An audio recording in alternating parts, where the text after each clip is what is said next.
Hi, everyone. Um, Apologies in advance. My internet's been a little punchy. I'm up here in the mountains at the retreat of the MSA leadership, so uh, sometimes the internet may be a bit punchy and appreciate your patience. So today is Saturday, October 18th, 2025. Welcome. I'm Jeffrey Morgan, and this is the talk I host twice a week to discuss my experiences on the path of soul transcendence. This offering is brought to you by the movement of spiritual inner awareness with the encouragement and support of my friend John Morton, who holds the mystical traveler consciousness, which is the spiritual consciousness which does the work that we're doing here today. If you're new to the call, the format is simple. We're going to start by calling ourselves forward into the light, which is calling our awareness forward into the light of God that's already present. And then we're going to chant three Anai hues. Hu is an ancient name for God, and Anai invokes a quality of empathy and compassion. Then I'm going to play a video clip from my teacher, John Roger. And then I'm going to read you a poem by Denise Levertov. And then we can talk about whatever you would like. Um, so with that, Ron Holnick, would you call us forward into the light? My privilege. Lord God of all creation, we come before you this morning with love in our hearts and unresolved issues in our minds. We ask for your guidance to assist us in stepping forward into the light that is our essence, so that we live more fully in clarity and the wisdom of that which we truly are. And for this time together, we give our thanks. So be it.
Stay with this. You put your hand here so it keeps you kinesthetically tied to that. And then just tell yourself, this is love. This is love. This one is love.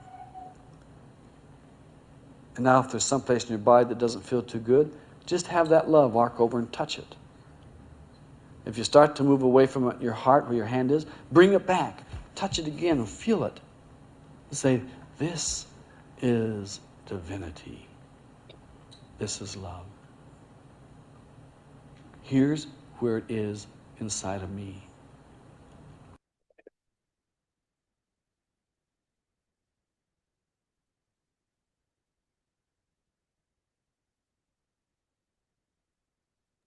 One moment.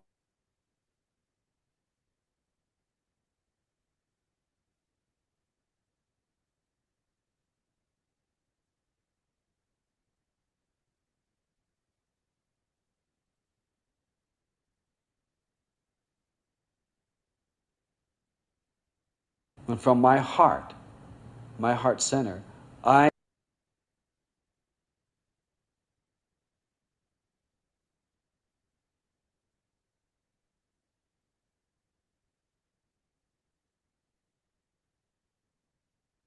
I give love.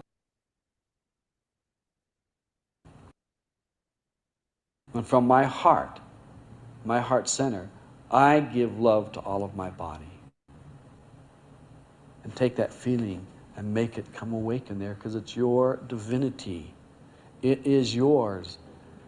When that hits, flood your body with it, and you'll find yourself being a commutator of divine energy. It'll come flooding down all around you.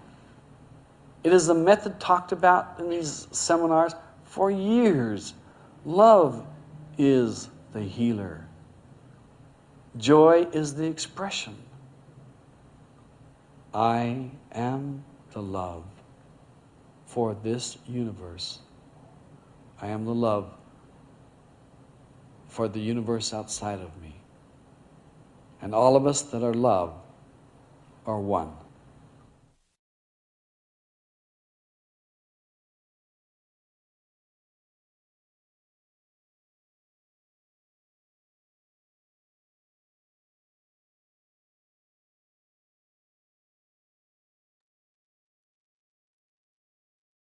As I mentioned, I have some unstable internet up here.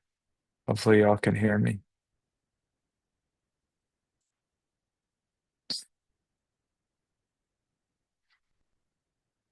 We posted the link to The Moment of Peace. I would encourage you to watch it in its entirety. Sorry, I had to get a little clunky there. Maybe we'll watch it at the end again. Um, so, this is a poem by Denise Levertov called To Live in the Mercy of God.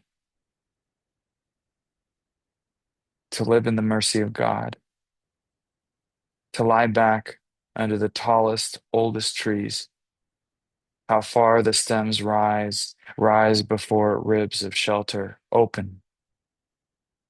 To live in the mercy of God, the complete sentence too adequate, has no give, awe, not comfort. Stone, elbows of stony wood beneath lenient moss bed. And awe suddenly passing beyond itself becomes a form of comfort, becomes the steady air you glide on, arms stretched like the wings of flying foxes. To hear the multiple silence of trees, the rainy forest depths of their listening. To float upheld as salt water would hold you once you dared to live in God's mercy. To feel vibrate the enraptured waterfall flinging itself unabating down and down to clenched fists of rock. Swiftness of plunge, hour after year after century, oh or ah, uninterrupted, voice many stranded. To breathe spray, the smoke of it, arcs of steel white foam, glissades of fugitive jade barely perceptible. Such passion, rage, or joy, thus not mild, not temperate, God's love for the world, vast, flood of mercy, flung on resistance.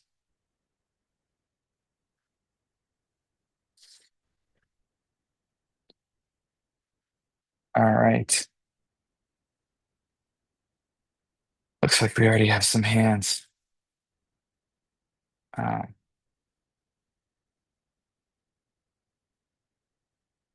so, Sandra, have you shared before?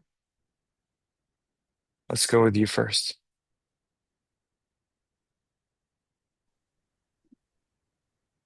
Hi, Jeffrey. Thank you so much for calling on me. What I want to share with you is something that I'm going through right now. I've been married for about 20 years. For the last 2 years, I lived in a constant question like, why am I here? What am I doing? Should I stay? Should I go? And around 2 or 3 weeks ago, something happened that that it took me out of the water. I can say that I feel that I'm a fish out of the water, and I can see everything so much clear. And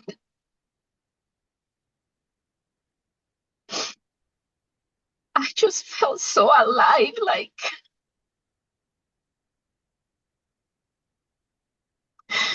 I just know that I cannot do this anymore. And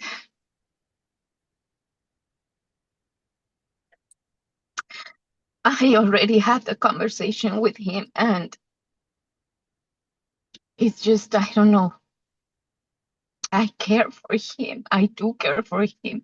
We have three beautiful kids together. We share a history, and I do want to keep being in his life, but not like as a partner. Like, I can see now that I'm not a victim. I can see now that he is not a victim. I just can see so clearly everything, and I was just so blessed. And I give thanks, like so many thanks, because I feel myself again.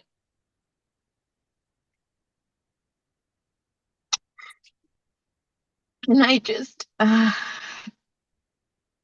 think that what happened, I don't know if I kind of created it, that like unconscious, like, I don't know if I created the situation in order to be able to pull out from the water, or if it just was like a gift. It felt like a gift from heaven, to be honest.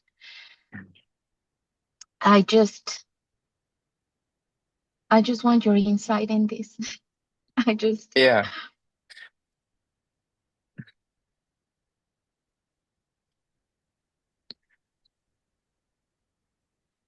What often happens is we pattern ourselves in relation to the karma and learning opportunities of a period of time in our life.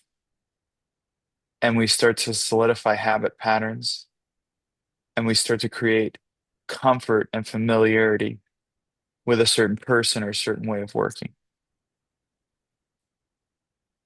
When the karma shifts and the energy shifts, the life force is literally flowing potentially in a different direction to the way that we happen to be walking. Now, when we're in alignment with that, there's ample energy and we just go in that direction.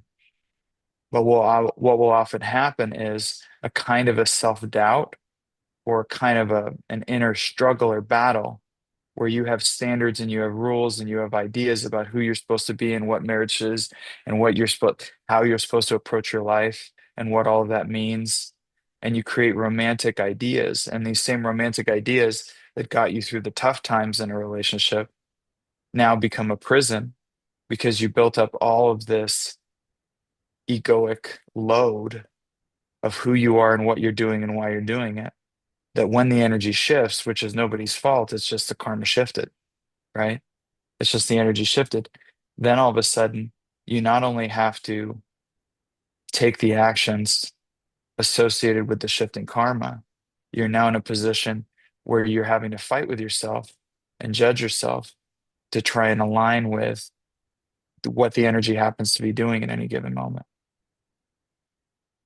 So then what'll happen is the energy will start to back up on itself. Can you hear me? yes.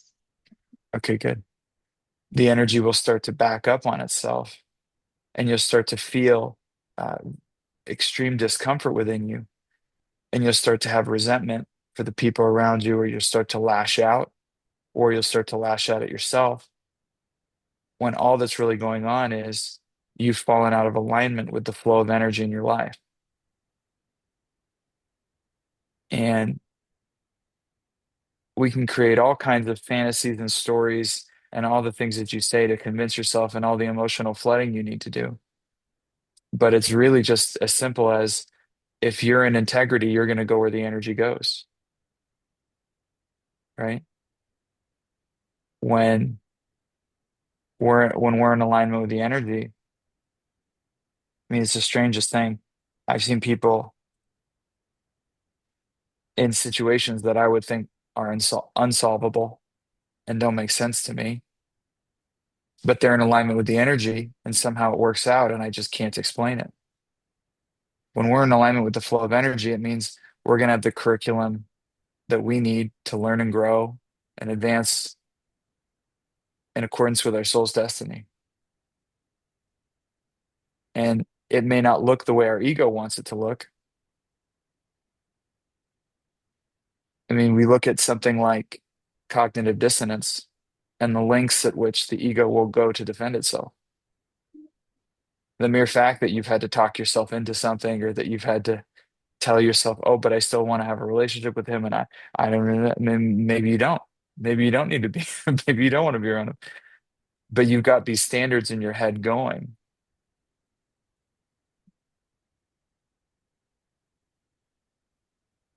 We do a lot of good for the people around us by just being in integrity. Because in a state of integrity, we can be authentically loving with them. A lot of people focus on the behavior of loving, the idea of loving and what that looks like. My experience of loving is that it's a beingness, and it's a beingness that emanates from and expresses from the very deepest parts of us. It's not about the words that we say or the things that we do. It's about where those things are coming from. And it can take a very high level of integrity to say to a partner, hey, look, I'm not in integrity in this relationship, and the love isn't going to flow if this is the pattern of the relationship. So, out of love for you and out of love for me and out of integrity, I'm going to go do it this way. And then the next time I see you, I will be authentically loving with you because you deserve that, because you deserve the very highest level of loving that I can give you.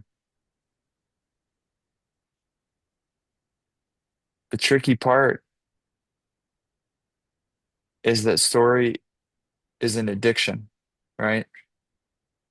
When we're in a difficult situation, it's very useful at times to come up with a story and a justification to kind of juice ourselves up and bring up enough force in our consciousness to be able to handle what it is that we think that we're facing. Now, the problem is that story is only accurate and useful in relation to a specific karma or in relation to a specific state. And when the energy shifts and the karma shifts, sometimes very dramatically, we then have to compete with our memory because we create an entire belief system around the things we think that we experience. So the freedom comes in the deeper levels of consciousness where we no longer define our life based upon behavior or standards. And instead, we source from a being rather than a doing. And I realized I'd rather be around people who are authentically mean than inauthentically nice. And so I'd rather be around people who raise their voice and get ornery, but at least they're being honest because the loving and the light flows through authenticity. And I've even been friends with people who have slightly narcissistic tendencies. And we kind of laugh about it because they're real honest about it. Yeah, I really have a lot of trouble thinking about other people. And that's funny because being human is funny. I mean, we go through a lot of stuff and we define ourselves on the basis of the stuff that we come in with to work out. When the truth is, the most authentic part of who we are is not definable by anything down here.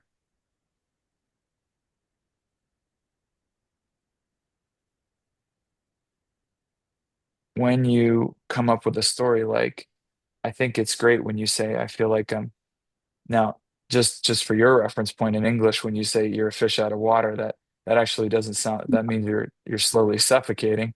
but I understand what you're No, saying. You what I'm trying to tell you is that you remember one time that you tell about two fishes, they were swimming and they were like, the water is, and I then you see. said, Okay, the okay. water. So that's what I tried to use that. No, no, Not no. not You're so much using it's you're like, yeah, yeah, no. yeah, like I'm out of there and I could see the water. No, I No, understand. I I was trying to understand. speak your language. Got it. Got it. You're Yeah. using my own metaphors against me.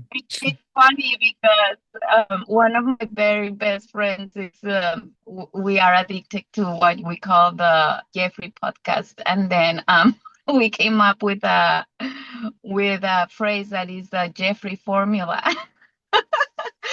So the Jeffrey formula is for us just like go inside of us, and whenever we are judging something or like like go inside of us and just forgive that part of ourselves. So that's what that's what I use the fishes story, but not because I'm suffocating. It was about something actually good. No, I understood. I understood what you meant. I was just saying from a cliche perspective in English, when you say you're a fish out of water, it means you feel very out of Uh-huh. place. Uh-huh. But I think what you're describing is a moment where the stranglehold you have on your expression in your life lets up a little and you allow yourself to live in integrity with the movement of energy without judgment and without control. Now, the mind then Yeah. fights for itself. The mind comes back in and then starts to create all the justifications and all the explanations for why you're still a good person, even though you're going to do this. When whether you're a good person isn't really what's in question here.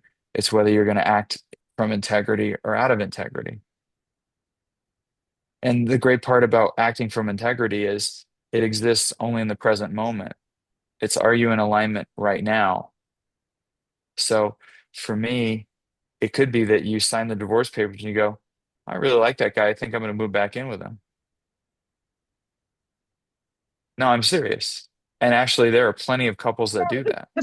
I'm not Yeah. exaggerating at all because sometimes it's just you need to change the legal definition. Sometimes you need to have separate bank accounts and it shifts the karma. And all of a sudden you're like, yeah, I actually like being around that guy. It's like, but then see the cognitive dissonance come back in. See, that's the real struggle with stories. Because if you were to build up a really strong story as to why you were leaving him, and you tell all your friends that story, and you tell your family that story, then all of a sudden, when you sign the papers and you go, I really like that guy. I think I'm going to move back in. Then your mind comes in and go, you can't do that. You told everybody that you were leaving him, and here's all the good reasons you were leaving him, and now you can't get back with him. See, I just think what I found in my life is if we can live in a storyless existence, we have the freedom to follow love wherever we'll go. We create the bars of our own prison cell with the stories that we tell ourselves. And we liberate ourselves with the stories that we tell ourselves. Because if you're going to create a story, you might as well create a story where you're doing great, God loves you, and you're taken care of. That's a useful patterning. God is the source of my well-being. I'm always taken care of in perfect ways and in perfect timing. And I always have the lessons that I need to learn and grow and advance in accordance with my soul's destiny. See, that's a really useful story. If you're going to use a story, you might as well pattern in something like, God loves me and my husband so much that he's giving us the opportunity to learn and grow in this way. See, that's a useful story. But if you find yourself defending a position, I'm telling you, it's going to bite you in the ass later if it's not already biting you in the ass now. Because those stories, they start becoming shackles and chains. See, this whole existence, this whole karmic structure, and the way in which we were in bondage for so long, which is a very strong story. It's like we're already in soul consciousness now.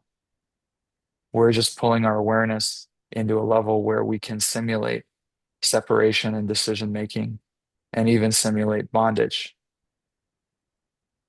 right? But your soul nature is already there. We're already in the ocean of love and mercy. It's just a question of bringing our awareness and moving our inner awareness in that direction.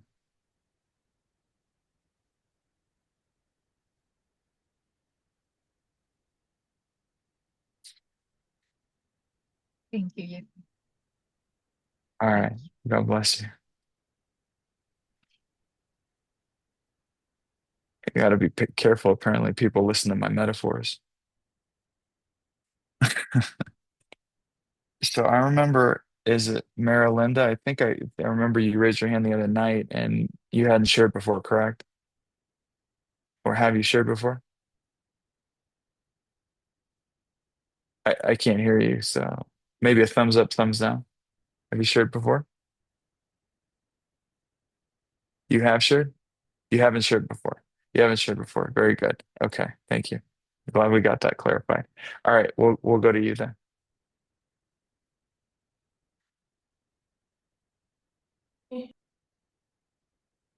Huh.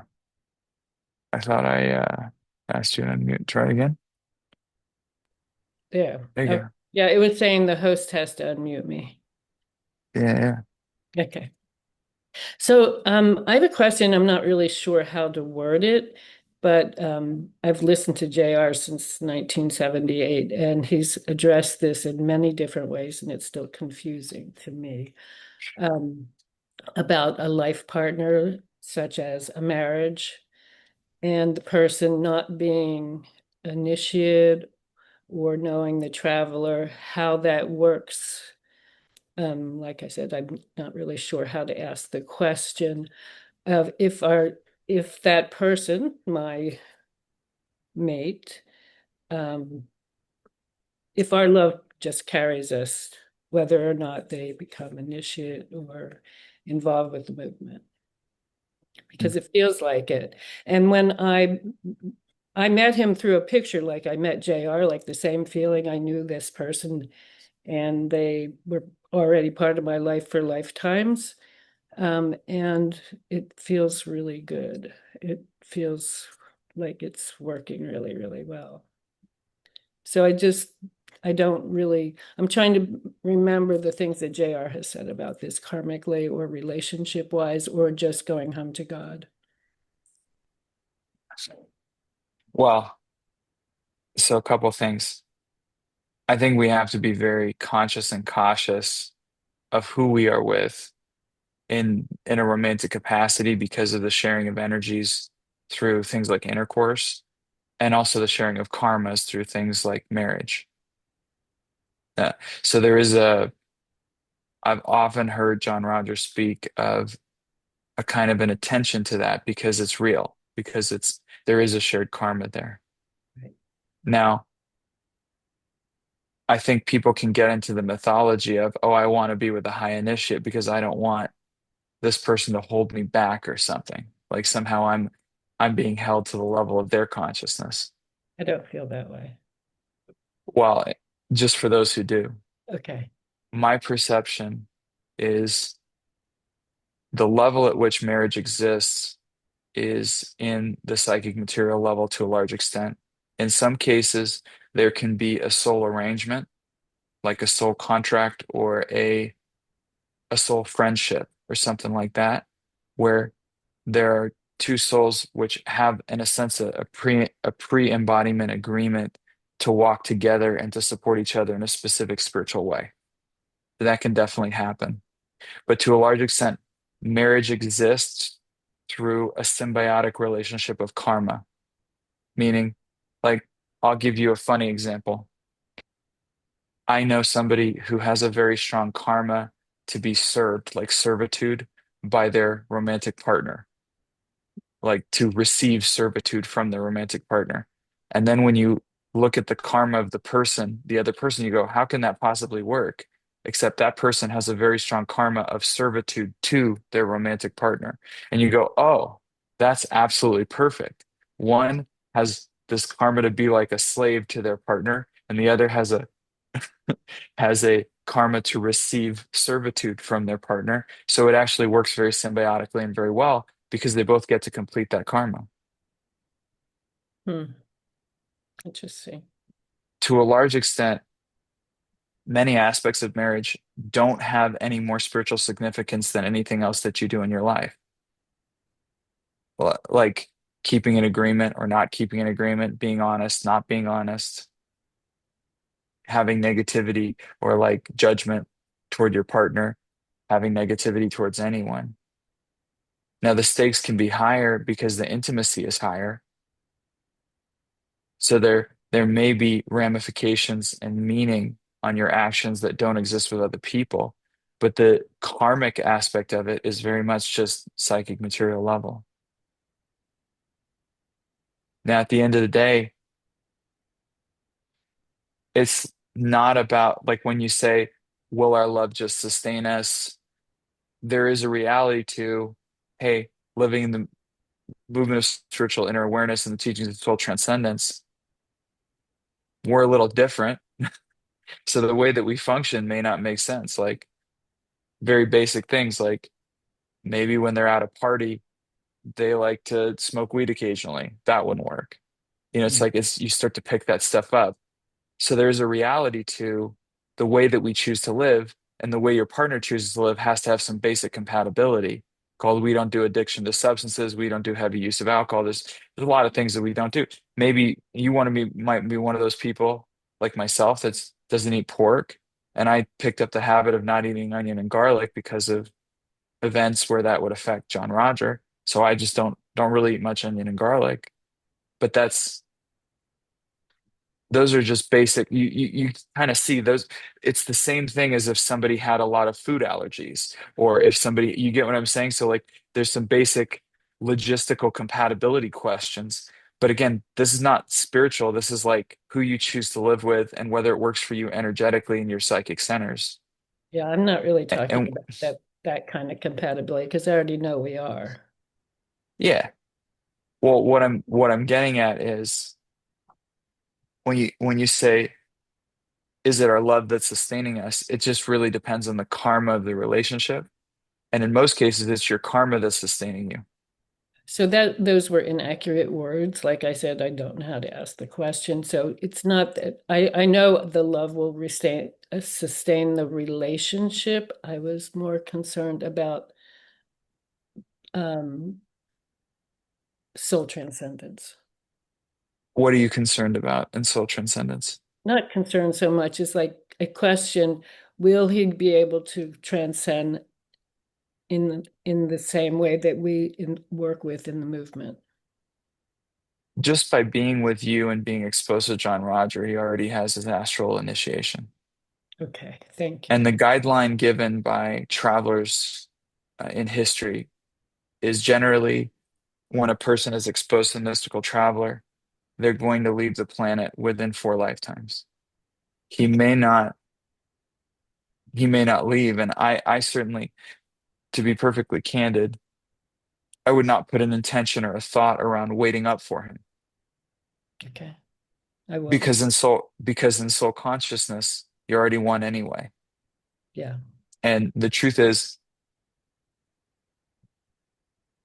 there are people that I know of personally where John Rogers said they're already in soul consciousness and they never studied in the they knew him or they know somebody close to them was in the movement and they would write to John Roger, call him when the person passed in the spirit, and he just said, I got them.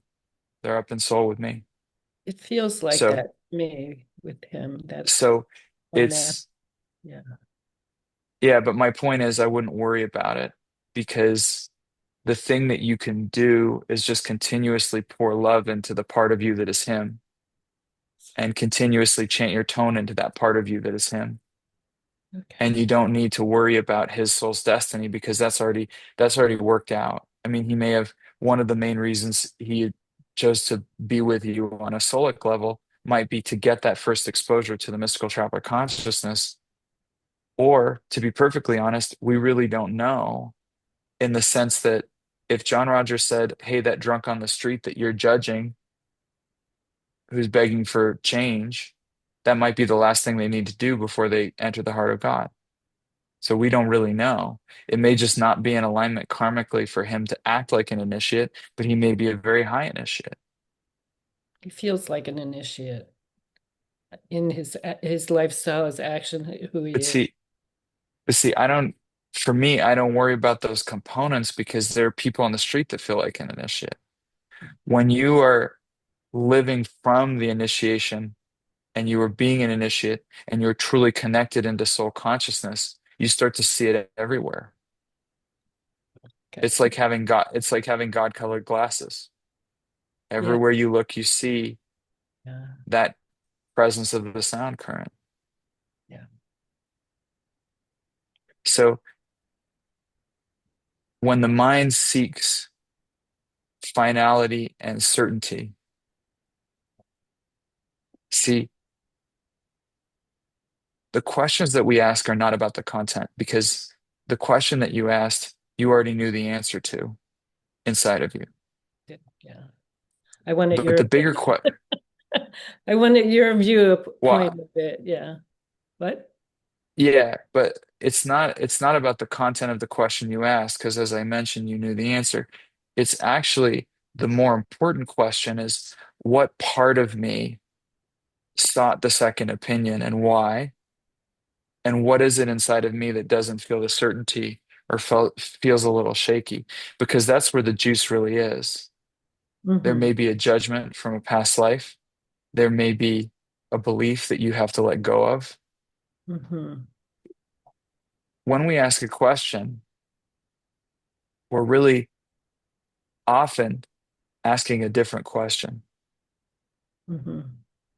And it may be that you're even projecting your own uncertainty about your own soul transcendence, which is fine, which is human, which is everything. Okay. I'm just saying we have to be willing to dig in and ask even the most ridiculous questions of ourselves because it's like, it's not bad that you ask the question. I think it's revelatory for you in your own spiritual inner awareness to understand what is the part of me that doubts, what is the part of me that doesn't trust my knowing, what is the part of me that feels like there might be something that I'm not seeing in the relationship. That might be true as well. Mm-hmm. But it's like you start to follow the breadcrumbs and go into that part of you and really dialogue with that part of you and say, well, what are you seeing that I'm not? Or what's going on in there that you Mm-hmm. feel like we're not sure about this? Or why does it even matter? I Why think does whether he have soul transcendence even matter? right. Yeah. If not That's one it. soul will be You're right. lost, Yeah. if not one soul will be lost, whether it's now or 1,000 lifetimes from now, you're going to be in soul consciousness. He's going to be in soul consciousness. Either way, it's done. Mm-hmm. Checkmate. Game is over. Yeah, I think you're right. It's more about the actual getting married part. Bingo. Yeah, because Now, I never really wanted marriage, but yeah, there's a logistical thing that it's becoming necessary. yeah. So then you go to the part of yourself and say, do I have a belief running about marriage? And you're going to get a yes. Oh yeah, because I went through a horrible divorce and I know what a marriage is like a Right. contract that you don't get to read. Yeah, exactly. So right now you have what might be called a pre-traumatic stress reaction Yes. because you're projecting your negative experience from the last marriage into this marriage. Yes. See, that's what your question was really about. That's what I was trying to get at. Yeah, I was married Now, for 2 months, took me 4 years to get out of it. right. So, ready? I want you to close your eyes and go back into that old marriage. And I want you to bring JR and Jesus Christ into that. And I want you to clear it. And I want you to heal everything that occurred. And I want you to say, JR, Jesus Christ, I'd like this to clear so much it's like it never happened. I want to be so free of this that all I feel is love when I think about this person and what we went through. And just let them just wash the whole thing.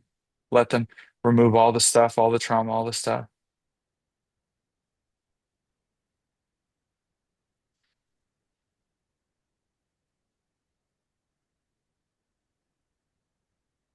Thank you.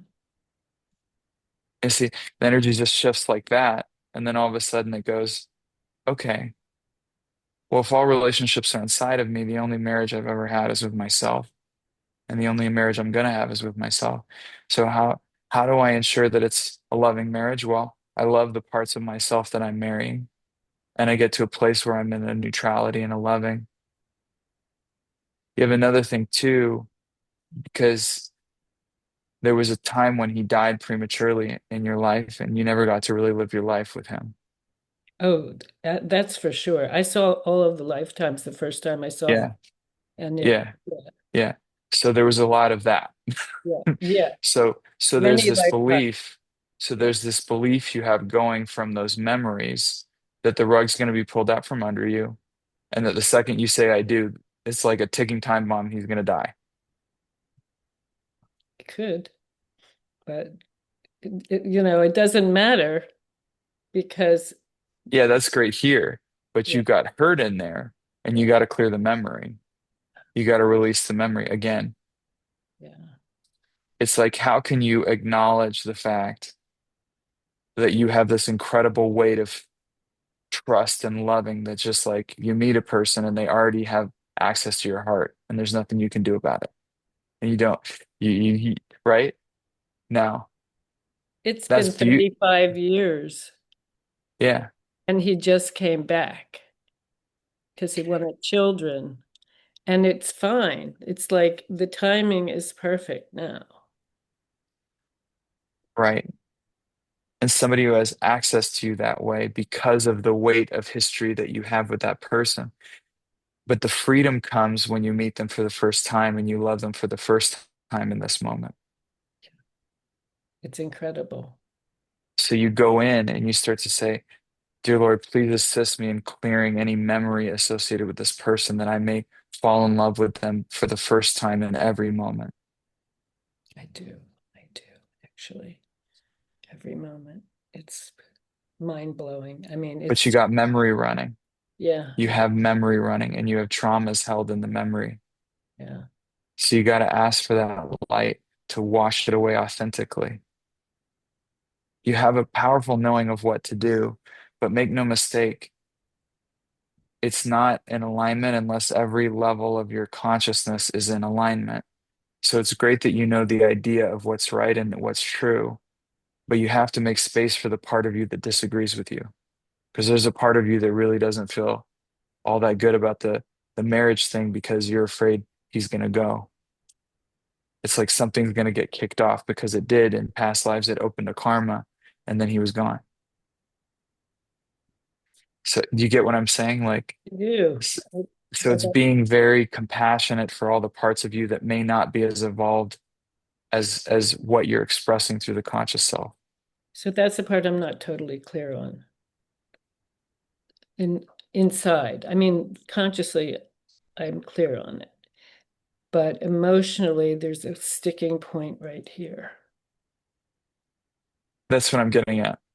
I know, but I don't know how to It's fix it. associated with memory. Right. Yeah, so What the we ask for the light. So let's do this like this, okay? So we're going to just do a little prayer and of release, okay? Father, Mother God, please locate the origins of my feelings, thoughts, habits, and beliefs associated with the loss of my beloved. Take every level, layer, and aspect of my being back to this origin. Clear, cleanse, heal, and complete it through the mystical traveler and Christ consciousnesses. Come through all generations of time and eternity, clearing every incident and its appendages based on this origin. Please do all of this according to God's will for the highest good of all concerned, until I am filled with nothing but light and truth, God's peace and love, forgiveness of myself for forgetting that I'm divine, forgiveness of every person, place, circumstance, or event which contributed to these feelings, thoughts, habits, or beliefs. Amen.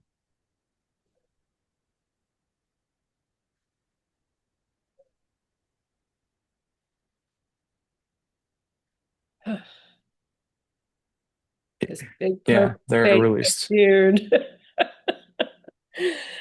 Thank you. Thank you. Yeah, it's just released.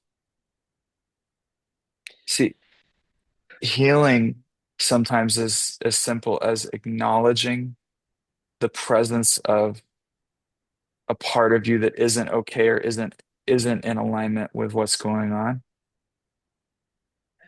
I acknowledge it. I just didn't know what Can you to. hear me? Yes. Can yes, I can hear you. Yeah, Um, sorry. Yeah, my internet was a bit unstable. so So I so it's acknowledged it, but I so, didn't know how to release it. So thank you. yeah, so that's the second part. So the first is to acknowledge the part of you that's not in one accord with the rest of you, and that is saying, I'm no, I'm not okay. And then you say, okay, beloved, that's not a problem. I love you. It's totally okay with me that you're not okay. That's step one. Then it's directing the attention and awareness toward healing. So what I did when I did that prayer for you, when we were doing this together, we were directing the intention to go to the origin and source of that part and the memory and to wash it away clean and all the appendages and roots and everything associated with it, Yeah. and that it be washed away through the divinity and back into the nothingness from which it came. Yeah. Thank you. That's thank you. I knew there was a reason I asked the question because it seemed mentally it seemed a silly question, but thank you. Well, it was a silly question because you knew the answer, but it was a great question because it directed us to this. And it Yeah, was also a great question because there's people on the call that didn't really know the answer. So you did them a favor by asking it. thank you. Yeah, I knew it would. Okay. Knowing you and knowing this group. Yeah, thank you so much. And I also wanted to say hi to Randy, who has talked to me about you for 35 years, like way back then. He adores you and always says so. You know who I'm talking about. Yeah, okay. Old I know you're friend, talking about. old friend of mine. Yeah, God bless you. thank you. God bless you. All right. Olga.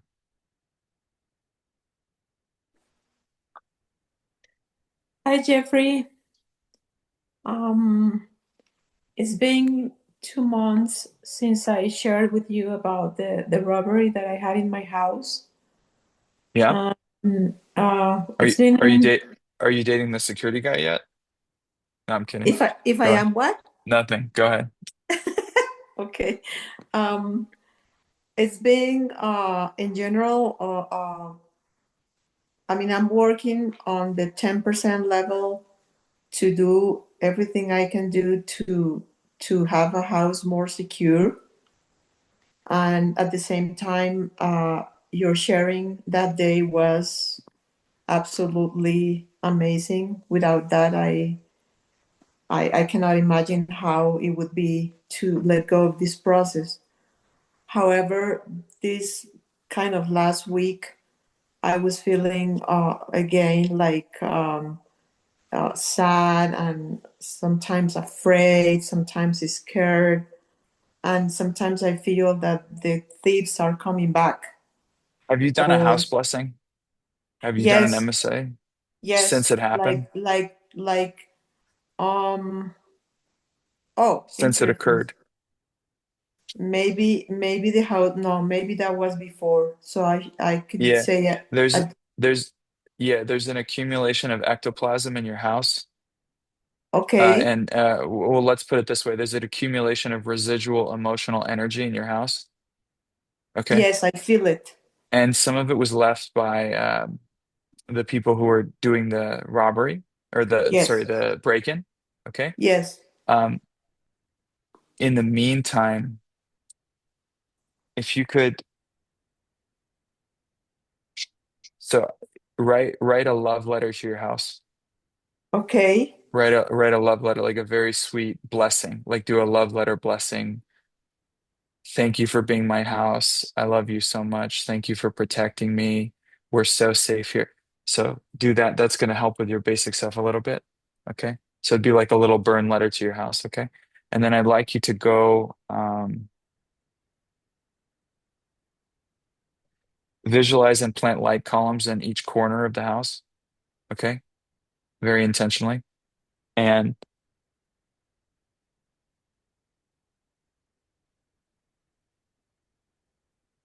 um,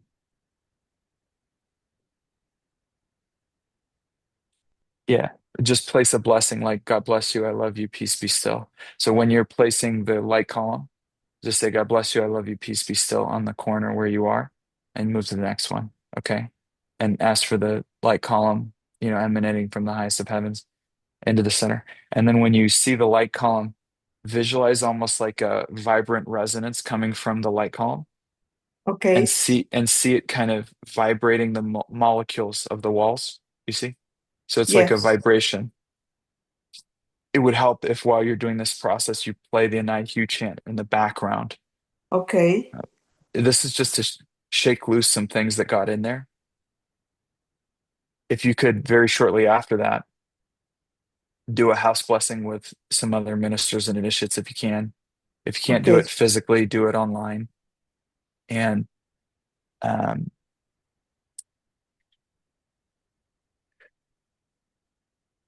yeah, it would be helpful also for your basic self as an affirmation. Okay.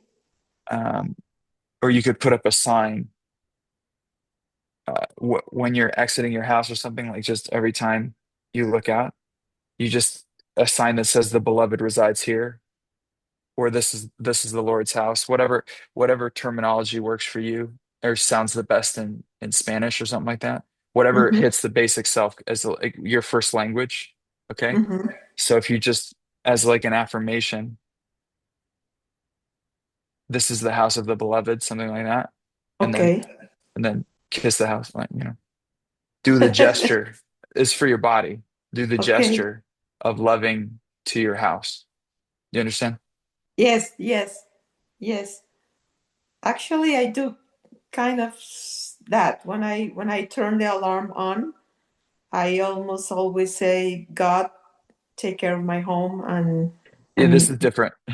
oh, okay, This is okay. different. Yes, you should do that. Yes, I Yes, asked for the light to place a field of protection around my home for the highest good of all concerned. I think that's yeah, great. I think that's yeah. great. I get that you already do that. This is bringing it because do you understand you're patterning yourself when you do that alone to say that you have something to fight against? Oh, Do you okay. see what I'm Yes, saying?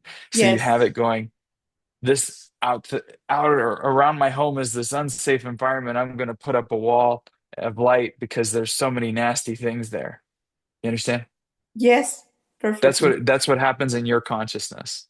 Yeah, That wouldn't happen in everybody's consciousness, but I'm telling you it's happening in yours because you you have this interesting karma with physical safety and security in this lifetime where really weird yes, stuff will happen to you, like people will like accost you and things will happen. Now you've personalized it and then you've gone, oh, I'm going to move to the country and then I'll never have to deal with that crap again, and then you dealt with that crap again. It's just a karma. It ain't your fault. Well, I mean, look, if you want to do fault, you can say, "Hey, I did this thing in a past life." Fine, whatever. If you want to do that, but it's just funny. You're just completing a karma. You have very like if it was if it was directed by the right TV director, it would be a very funny show, you know? okay. Like, so there's some comedy there if you choose to laugh about it. You choose to be very severe about it. But if you chose to laugh about it, you'd be like, well, I'm glad I'm getting this done so I can go to the heart of God. I mean, Mm, somebody had to do this karma, and I happen to be the best qualified person to do this particular karma, so I'm going to go ahead and do it. okay. And I'm going to do it with pizzazz, you know? So having that sense of it's a different energy that I'm talking about. It's a sense of cherishing. Like I know people who say this affirmation when they get out of bed. They look at the bed and they say, "This was the bed that God slept in." Mm-hmm, mm-hmm. It's just very powerful. It's having that you're reprogramming part of yourself because right now you've programmed yourself into the world is an intense place and I have to protect myself, and that's what's going on in the basic self level. So we Yes, need to reprogram something else in there. That's why I'm giving you these things to do And people would probably listen to this and be like, oh, this is weird rituals, and it's medicinal for your basic self. I'm not Yes. telling you it's going to do something because God's already there. The light's already there. What it's going to do is clear a patterning in your basic self that has you thinking that the world is this horrible place where you're going to get abused all the time. Mm-hmm. So Mm-hmm. instead, you're patterning God is the source of my well-being. I am loved. Spirit is all around me. This house is the house of the Lord, you know? Yes. So it starts to repattern, and the energy of the house, the ambient energy, and I'm talking about magnetic light here. Like the Mm-hmm. spiritual light isn't a problem, but in the magnetic field, it starts to accumulate negativity around you. And then you have an emotional response to it and think that you're just depressed or whatever it is, when that's not true. You're just responding to ambient emotional energy that you store in your house. That's all. Oh, okay. Wow. It's good to know that because I feel it, but I didn't know what to do. Right. I'm My strong hypothesis is if you clear out that energy in the space and you keep a real loving environment around you where you're constantly putting those light columns and affirming that this is the house of the beloved and the whole thing, you're going to start feeling it. You'll start just smiling for no reason. You'll sit in your chair like you are right now.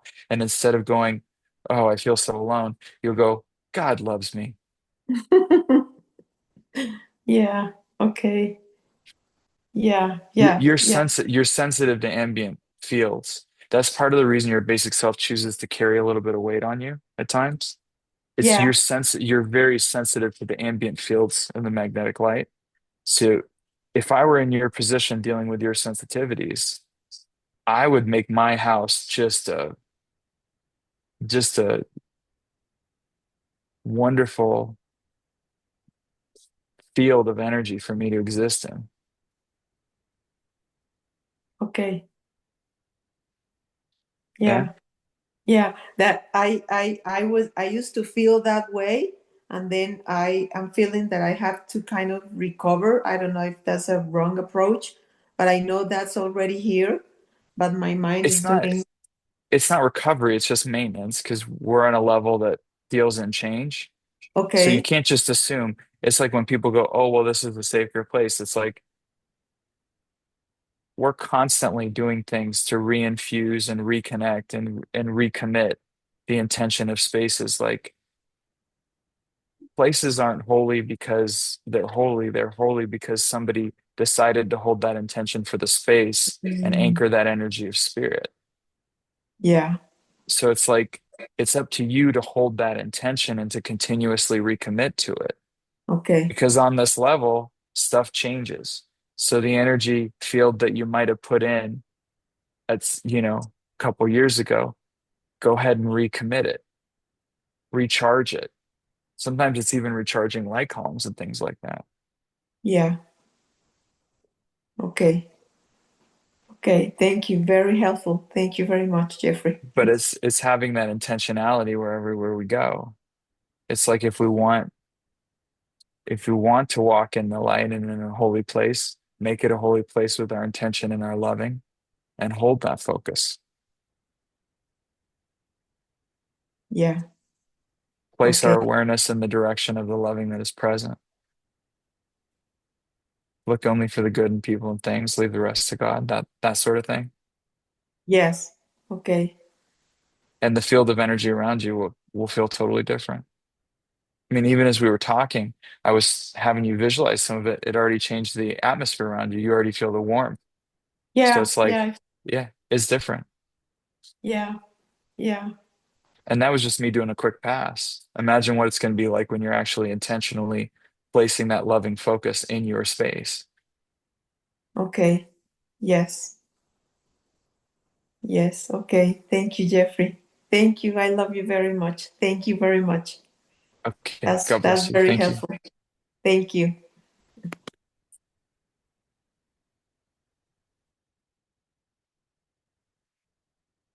All right.